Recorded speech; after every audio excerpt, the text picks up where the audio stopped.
I am back. Yes, hello.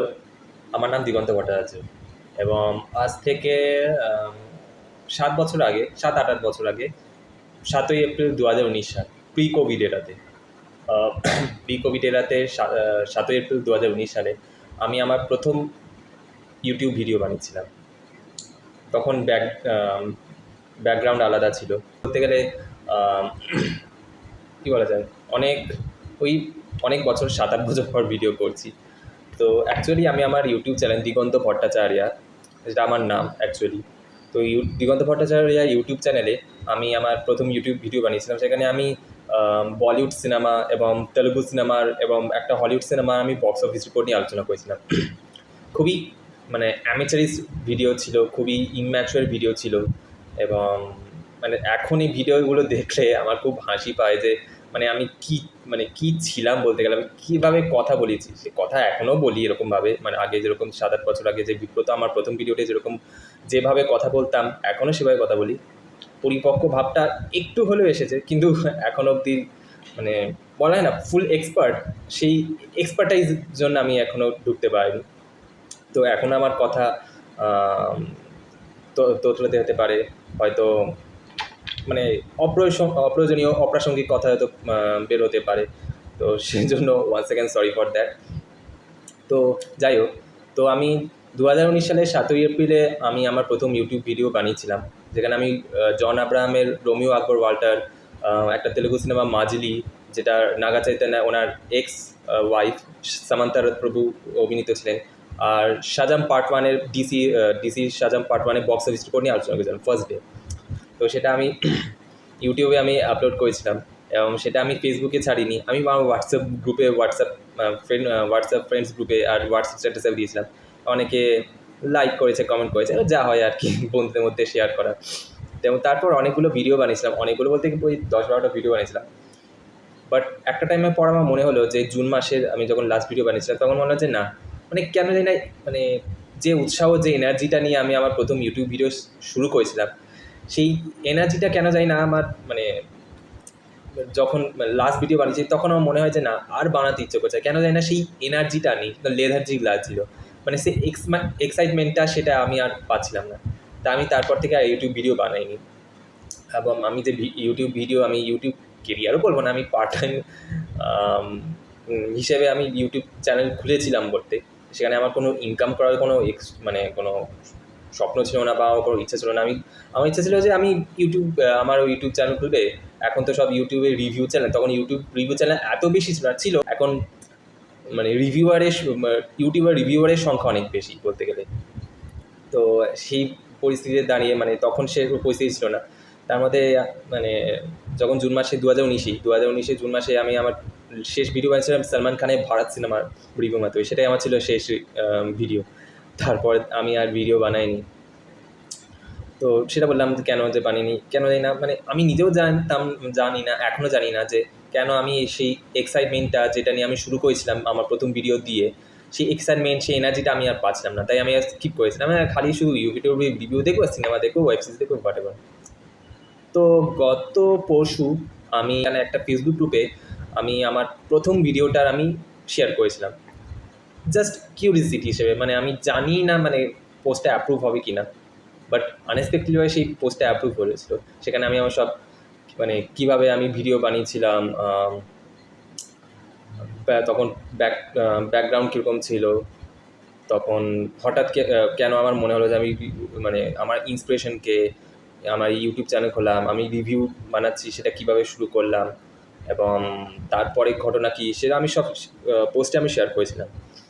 তো আমি সেই পোস্ট আমি আমার নিজস্ব ফেসবুক গ্রুপেই করেছি, নিজস্ব ফেসবুক প্রোফাইলেও আমি সেই পোস্টটা শেয়ার করেছি, হোয়াটসঅ্যাপেও করেছি, ইনস্টাগ্রামেও করেছি। তো দেখলাম সেই ফেসবুক গ্রুপে, সিনেমার রিলেটেড ফেসবুক গ্রুপে মানে অনেকে মানে পছন্দ করেছে আমার ভিডিওটা। আমি ভাবছি হয়তো খিল্লি করবে, মানে আমি বেশি এক্সপেক্ট রাখিনি। খিল্লি হবে, রোস্ট হবে, আর কি সেলফ রোস্টিং একটা ব্যাপার বলে আমি পোস্টে লিখে রেখেছিলাম যে কমেন্ট বক্স খোলা আছে, আপনার খিল্লি করুন, রোস্ট করুন। ও মানে অনেকে, মানে ইনফ্যাক্ট ফেসবুক গ্রুপে মানে সব অ্যাডমিন, সব মডারেটার,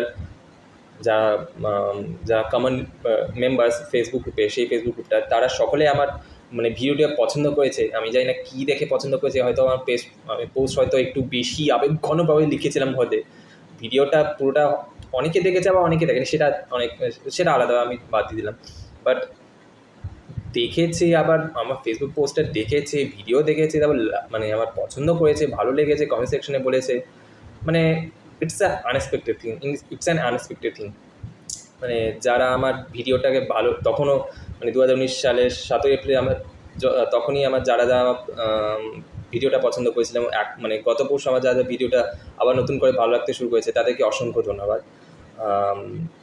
যে আমার ভিডিওটা ভালো লেগেছে, এটা সত্যি একটা মানে ইমপ্রেসিং বিষয়। আর মানে কী বলবো, যে আমি মানে এক্সপেক্টই করিনি। তারপরে তখন আমি হোয়াটসঅ্যাপ স্ট্যাটাসেও ছেড়েছি, আমি আমার নিজের ফেসবুক প্রোফাইলেও আমি শেয়ার করছি, সেখানেও অনেকরাও আমার পোস্টটা শেয়ার করছে, শেয়ার করছে ভুল হবে, পোস্টে রিয়াক্ট করছে, কমেন্ট করছে, মানে সেটা সত্যি একটা ভালো লাগা বিষয়। ইনস্টাগ্রামে আমি শেয়ার করছি, সেখানেও লাইক শেয়ার করছে। খুব যে বেশি ফলোয়ার হয়েছে বা খুব বেশি যে লাইক কমেন্টস শেয়ার পাচ্ছি তা নয়, বাট যতটুকু পাচ্ছি যথেষ্ট, অল্পেতেই খুশি। তো অনেকে বলছে, আবার কয়েকজন বলছিল যে নতুন করে ভিডিও আপলোড নতুন করে ভিডিও আপলোড করবো না, তারপর কাল রাতেই আমি ভাবছিলাম না, একটা করে ফেলি, মানে একটা ভিডিও করে রাখি, যদি ভালো রেসপন্স হয়। আমি রেগুলার ভিডিও বানাবো না, সত্যি বলছি, আমি রেগুলার ভিডিও বানাবো, এবং আমি ইউটিউব জার্নি আমি অ্যাজ এ কেরিয়ার আমি শুরু করবো না, মানে তার নানা কারণও আছে, সেই নানাগুলোর কারণে অনেক গল্প হয়ে যাবে, সেটা আমি আর বলছি না। তো আজকে কি টপিক নিয়ে ভিডিও বানাবো ভেবেছিলাম, আমি সিনেমা নিয়ে অবভিয়াসলি আলোচনা হবে। তো আজকে আমি পপুলার জিনিস দিয়ে আমি শুরু করবো, কেননা আমি কোনো আনকমন জিনিস দিয়ে আমি শুরু করি, হয়তো অনেকে দেখবে না, কিন্তু আমি যদি কোনো পপুলার জিনিসপত্র নিয়ে যদি কথা বলি, তাহলে হয়তো লোকে বেশি দেখতে পারে, বেশি লাইক কমেন্ট করতে পারে, লাভ রিয়াক্ট দিতে পারে, শেয়ারও করতে পারে। শেয়ার করলে সেটাও আমার কাছে সবচেয়ে সৌভাগ্যের বিষয়। যে টপিক নিয়ে আলোচনা করছি, সেই টপিকটা আমি সেই ফেসবুক গ্রুপে আমি আলোচনা করেছি বলতে গেলে। ইনফ্যাক্ট আমার যারা ক্লোজ ফ্রেন্ড তারাই সেই টপিকটা জানে, বাট আমি ভিডিও আকারে বলি। তো আজকে বলছি যে ধুরন্ধর পার্ট 1 ও পার্ট 2 দ্য রিভেঞ্জের ক্ষেত্রে আমার থিয়েট্রিক্যাল এক্সপিরিয়েন্স কেমন ছিল, ওয়াচিং এক্সপিরিয়েন্স কেমন ছিল হলে গিয়ে। দুটো সিনেমাই হলে গিয়ে দেখেছি। তো লেটস স্টার্ট। তো আমি ধুরন্ধর পার্ট 1 রিলিজ হয়েছে আই থিঙ্ক 5ই ডিসেম্বরে। সে সময় আমি আউট অফ টাউন ছিলাম, out of town in the sense আমি নৈহাটিতে ছিলাম, আমার বাড়ি নৈহাটিতে। আমি ছিলাম বর্ধমানে ছিলাম, হ্যাঁ বর্ধমানে ছিলাম, আমি বাজে বলে যাই বর্ধমানে, আমি কনফিউজ হয়ে গেছিলাম। আমি বর্ধমানে গেছিলাম, শুক্রবারে রিলিজ হয়েছিল ধুরন্ধর। ফার্স্ট উইকেন্ড রিলিজ শেষ হওয়ার পর তারপর আমি সোমবারে ফিরলাম, মঙ্গলবারে আমি সিনেমা দেখতে গেছিলাম ধুরন্ধর পার্ট 1। এবারে আসল গল্প। তো এবারে ধুরন্ধর রান টাইম যেহেতু এত বড়, 3.5 ঘন্টা, সে কারণে শো টাইমে বেশ কিছু সমস্যা ছিল। এবং আমার বাড়ি যেহেতু নৈহাটিতে সিঙ্গেল স্ক্রিন সেরকম নেই, ছিল 3টে ছিল, নৈহাটি সিনেমা হল, কল্যাণী আর রামকৃষ্ণ সিনেমা হল। এবার নৈহাটি সিনেমা হলে ছোটোবেলায় আমি আমার প্রথম সিনেমা শাদিতে গেছিলাম, তারপরে আমি দেখেছিলাম Harry Potter the order of the Phoenix, এই দুটো সিনেমায় দেখেছিলাম, তারপরে আর সিনেমা দেখিনি। কল্যাণী সিনেমা হলে আমি অনেকগুলো সিনেমা দেখেছি কলেজ টাইমে, বা ফেলুদার সিনেমা দেখেছি অনেক। যখন করোনার সময় সিনেমা হলটা বন্ধ হয়ে যায়, তারপর আর খুলেই নি, এখনও সেই ভগ্ন পরিত্যক্ত অবস্থায় আছে। তো সিঙ্গল স্ক্রিন আর ছিল রামকৃষ্ণ সিনেমা হল, মানে 80s 90s অনেক মানে পুরনো বলিউড সিনেমা চালাতো, বাংলা সিনেমা চালাতো, কিন্তু যবে থেকে জন্ম হয়েছি, তবে থেকে আমার হুঁশ ফিরেছে, মানে তবে দেখেছি রামকৃষ্ণ সিনেমা হলে মানে সিঙ্গল স্ক্রিনে অনেক বি গ্রেড, সি গ্রেড অ্যাডার সিনেমা হয়, তারপরে সেটাও বন্ধ হয়ে যাবে, সেটাও অনেক পুরনো দিনকার সিনেমা ছিল, এখন সেটা আর.কে মাল্টিপ্লেক্স হয়েছে। সেই আর.কে মাল্টিপ্লেক্সে আমি ধুরন্ধর পার্ট 1 দেখতে গেছি, পার্ট 1, হ্যাঁ, মঙ্গলবার ফার্স্ট উইকেটে। তো যেটা বলছিলাম যে ধুরন্ধর পার্ট 1-এ মানে যেহেতু রান টাইম যেহেতু বেশি 3.5 ঘন্টা, তো বিভিন্ন জায়গায় শো টাইমগুলো না মানে বেশ উদ্ভট বলবো না, মানে আমি যে টাইমে ফ্রি আছি, আমি যে টাইমে আমি ফ্রি থাকতাম, সেই টাইমে আমার শো টাইম যদি ম্যাচ না করে, তাহলে আমার কি দরকার আমি ওই অত দূরে সিনেমা দেখতে যাবো। আমার ফার্স্ট প্রেফারেন্স হচ্ছে সঙ্গম সিনেমা হল, মানে সঙ্গম মাল্টিপ্লেক্স। আগে তো সিঙ্গল স্ক্রিন ছিল, এখন সঙ্গম মাল্টিপ্লেক্স, সেখানে মানে খুব কম টাকায়, মানে চিপ রেটে, বাট ভালো একটা ওয়াচিং এক্সপিরিয়েন্স হয়েছে। মানে সঙ্গম মাল্টিপ্লেক্সে আমার সিনেমা দেখার এক্সপিরিয়েন্স খুব ভালো, অনেকগুলো সিনেমা দেখেছি। তো আমি সেটা ভেবেছিলাম আমি সঙ্গম মাল্টিপ্লেক্সে সিনেমা দেখতে যাবো ধুরন্ধর পার্ট 1, বাট যেহেতু শো টাইম ম্যাচ করছিল না, এবার যখন মানে ইভিনিং শো বা নাইট শো যে শো টাইমটা দিয়েছে সেটা আমি তখন বিজি ছিলাম, ফ্রি টাইম ছিল না, তাই আমি দেখতে যেতে পারিনি। তো আরকে মাল্টিপ্লেক্সে ইভিনিং শোয়ে একটা শো টাইম আছে যেটা আমার ফ্রি টাইমের সাথে ম্যাচ করেছিল, তাই আমি গেছি দেখতে। ওকে, ভালো কথা, গেছি। হাউসফুল অবভিয়াসলি, ওয়ার্কিং ডেজেও ভালো হয়েছে। আচ্ছা, তার আগে একটা কথা বলে রাখি যে আরকে মাল্টিপ্লেক্স না, মানে মিনি মাল্টিপ্লেক্স, সে কারণে হাউসফুল হয়েছিল। যাই হোক, আমি লাস্ট ছিলাম তখন, টিকিটটা কেটে ফেলেছি, নাহলে আমি পেতামই না, তো বেকারও বাড়ি ফিরে আসতে হতো। যাই হোক, মানে এখানে নৈহাটি মানুষদের দোষ দেবো নাকি যারা সেদিনকে সিনেমা দেখতে গেছো জানি না। একটা অডিয়েন্স, আই রিপিট, একটা অডিয়েন্স সিনেমা মানে সত্যজিৎ রায় ভাষায় বলতে গেলে we have a fairly backward audience, unsophisticated audience, that's it. মানে সত্যজিৎ রায় সেই উক্তিটি ধরেই আমি বলছি, মানে সব ফেয়ারলি ব্যাকওয়ার্ড অডিয়েন্স ছিল। কেউ কেউ সিনেমা দেখতে আসেনি, মানে মানে সিনেমা দেখতে এসেছে কিন্তু গ্রুপে করে এসেছে, কেউ একা এসেছে কিনা আমি জানি না। হয় মানে বন্ধুদের সাথে মিচির করছে সিনেমা দেখতে যাওয়ার সময়, আর ফোন এলে পিছনের সিট থেকে বা জোরে সিজি কথা বলছে। ইনশর্ট আমি বলতে চাইছি যে মানে যারা দেখতে গিয়েছিল ধুরন্ধর পার্ট 1, মানে সব মানে ওয়াচিং এক্সপিরিয়েন্স খুবই বাজে ছিল। কেন মানে থিয়েটার অডিয়েন্স খুবই মানে বাজে ছিল, মানে শান্তিতে সিনেমা দেখতে দিয়েছিল না। একটা বলে না পিন ড্রপ সাইলেন্স সিনেমা দেখতে যাওয়ার সময়। মানে এটা যদি কমেডি বা কমার্শিয়াল সিনেমা হতো তাও বোঝা যেত, যেহেতু ধুরন্ধর ইজ নট আ মানে commercial cinema film, it's a mainstream, it has a mainstream touch, but it's not a fully masala mass commercial film. তো আমি সেই মাইন্ডসেট নিয়ে আমি দেখতে গেছিলাম, ফ্রি মাইন্ড নিয়ে, যে শান্তিভাবে দেখবো, অডিয়েন্স ভালো হবে, অডিয়েন্স ভালো থাকলেই তো আমি থিয়েটার ওয়াচিং এক্সপিরিয়েন্স খুবই ভালো হবে। বাট সেখানে যদি অডিয়েন্সই যদি ভালো নয়, তাহলে মানে থিয়েটার ওয়াচিং এক্সপিরিয়েন্স মানে বা ভালো হবে কী করে বলুন। তো খুবই বাজে ছিল। একে তো মানে কী বলবো, আমার ডান পাশে আমার বা বাঁ পাশে দুটো মেয়ে বসেছিল, বান্ধবী, তারা খালি শুধু মানে মানে কিচিমিচির বক করেই যাচ্ছে। আমার পিছনে সিটে যারা ছিল তার ক্রমাগত ফোন আসছিল, ফোনে উচ্চস্বরে কথা বলছিল, আর সব ফোন ঘাঁটছিল, হচ্ছিল, কথাবার্তা বলছিল, মানে সেরকম মানে যে শান্ত পরিবেশ যেটা থাকার উচিত সেই শান্ত পরিবেশটা ছিল না। হাফ টাইম শেষ হলো, তার মাঝে না আমি অন্য সিট যদি ফাঁকা থাকে অন্য সিটে আমি যাই, তো সামনের সিটে গেলাম।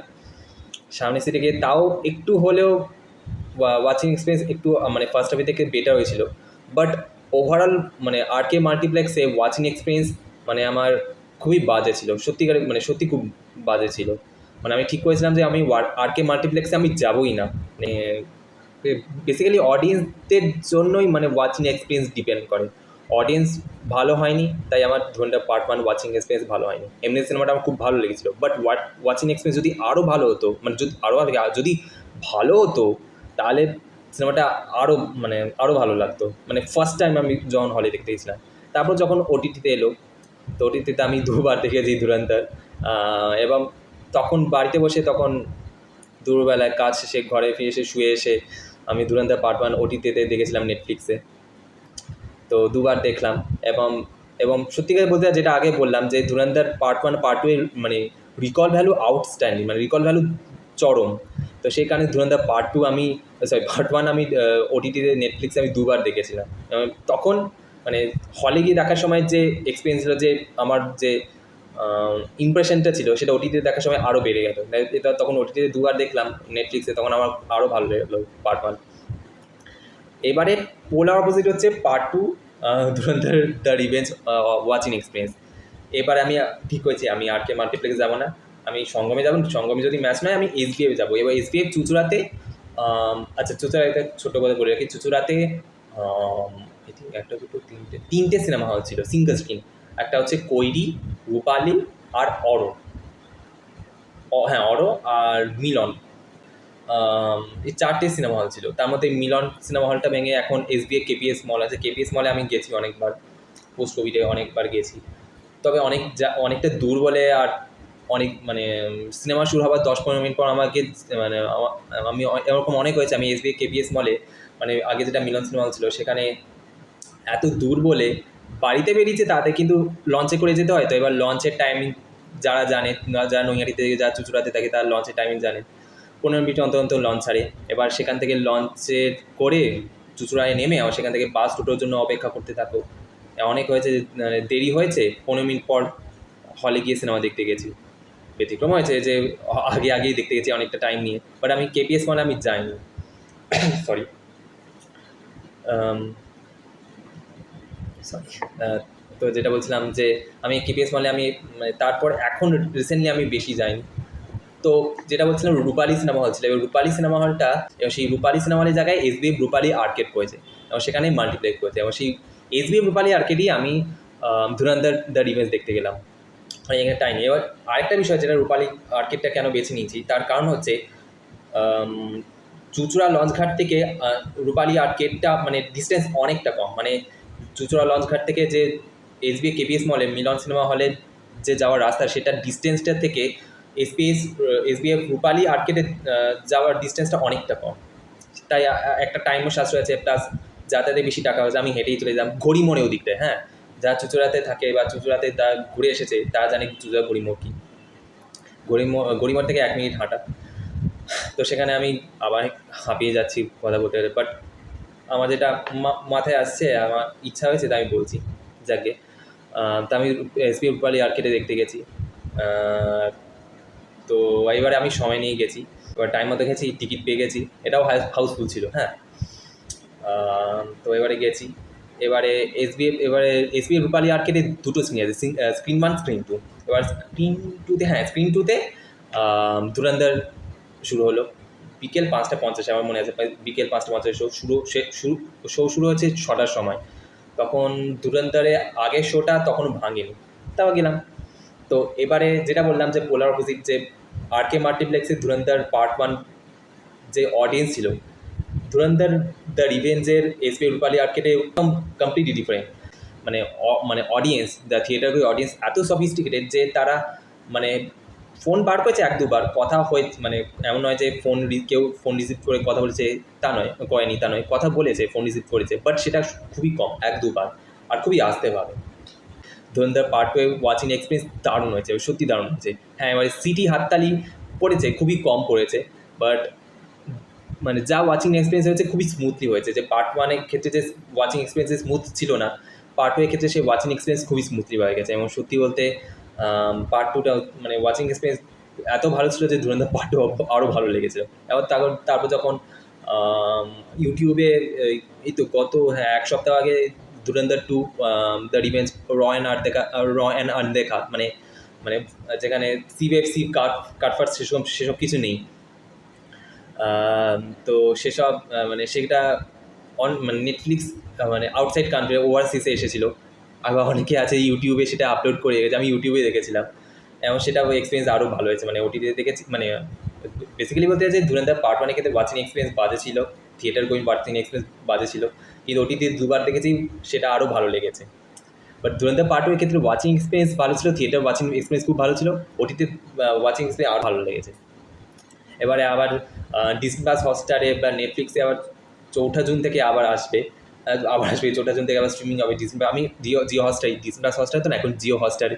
তো জিও হটস্টারে এসেছে, আসবে 4 জুন। তো সেটা আমি আবার দেখবো, আবার রিভিজিট করবো। এবং ধুরন্ধর পার্ট 1-এর র অ্যান্ড আনদেখাও হয়েছে, যেটা যখন ফেব্রুয়ারি মাসে যখন ওটিতে রিলিজ করেছিল প্রথমবার, তখন সেটা মানে থিয়েট্রিক্যাল ভার্সন রিলিজ করেছিল, তখন মানে আনসেন্সার ভার্সন আসেনি। তো এবার গতকালকে আনসেন্সার ভার্সন এসে নেটফ্লিক্সে যে জিও হটস্টার, সেই জিও হটস্টারে দেখবো সময় পেলে, কাল বা আজ রাতে দেখতে পারি। তো আরেকবার দেখবো ধুরন্ধর পার্ট 1 আনসেন্সার ভার্সন, সরি পার্ট 1 আনসেন্সার, মানে পার্ট 2 আমি বললাম। হ্যাঁ, এবারে যেটা জিজ্ঞেস করছিলাম যে আপনাদের ধুরন্ধর পার্ট 1 বা পার্ট 2 দ্য রিভেঞ্জের ক্ষেত্রে আপনার মোস্ট মানে সবথেকে ফেভারিট মোমেন্টস কী ছিল, আপনার দুটো সিনেমার ক্ষেত্রে আপনার কী ইমপ্রেশন, ওয়াচিং এক্সপিরিয়েন্স কেমন ছিল, সেটা আমি পোস্টে শেয়ার করেছিলাম, সেটাও জিজ্ঞেস করেছিলাম ফেসবুক গ্রুপে, সিনেমা রিলেটেড ফেসবুক গ্রুপে। সেখানে আমি লিখেছিলাম, এখানে আমি ভিডিও আকারে বলছি যে আপনাদের পার্ট 1 পার্ট 2 দুটোর ক্ষেত্রে আমার ওয়াচিং এক্সপিরিয়েন্স কেমন ছিল, বা আমার মতো এরকম বাজে এক্সপিরিয়েন্স হয়েছে কি না, এবং পার্ট 1 পার্ট 2 ক্ষেত্রে আপনাদের কেমন লেগেছে। আর এইটা হচ্ছে জিজ্ঞাসা। তো আর কি বলার, অনেক বড় ভিডিও আছে, আমি বেশি কিছু বাজাচ্ছি না, 1 মিনিট নেব। তো আমার এই কামব্যাক ভিডিওটা যদি আপনাদের ভালো লেগে থাকে তো আমার ইউটিউব চ্যানেল নাম হচ্ছে দিগন্তা ভট্টাচার্য, DIGANTA, দিগন্তা, BHATTACHARYY, দিগন্তা ভট্টাচার্য। একটা পুরোনো ভিডিও আছে 2019 সাল প্রি কোভিড এরাতে, আমি পোস্ট কোভিড এরাতে আমি আমার প্রথম ভিডিও বানাচ্ছি। তো ভিডিওগুলো দেখতে পারেন, চেক আউট করতে পারেন, ভালো খারাপ সব মিশিয়ে বলতে পারেন। ইম্যাচুয়ার অনেক ভিডিও, এই ভিডিওটাও ইম্যাচুয়ার ভিডিও হয়েছে। দোষ ত্রুটি ভুলচুক মাপ বলা যেতে পারে, যাই হোক। তো আমার ভিডিওটা যদি, আমার কামব্যাক ভিডিও যদি ভালো লাগে তাহলে আমার ইউটিউব চ্যানেলে গিয়ে like, share and subscribe to my channel. আর কমেন্টস বক্সে লেখা রইলো যে আপনাদের ধরুন পার্ট 1 পার্ট 2 ক্ষেত্রে ওয়াচিং এক্সপিরিয়েন্স কেমন ছিল, বা আপনার সবথেকে বাজে থিয়েটার ওয়াচিং এক্সপিরিয়েন্স কেমন হয়েছে সেটাও কমেন্ট সেকশন লিখে জানান। বাস এটাই। Thank you so much. জয় হিন্দ।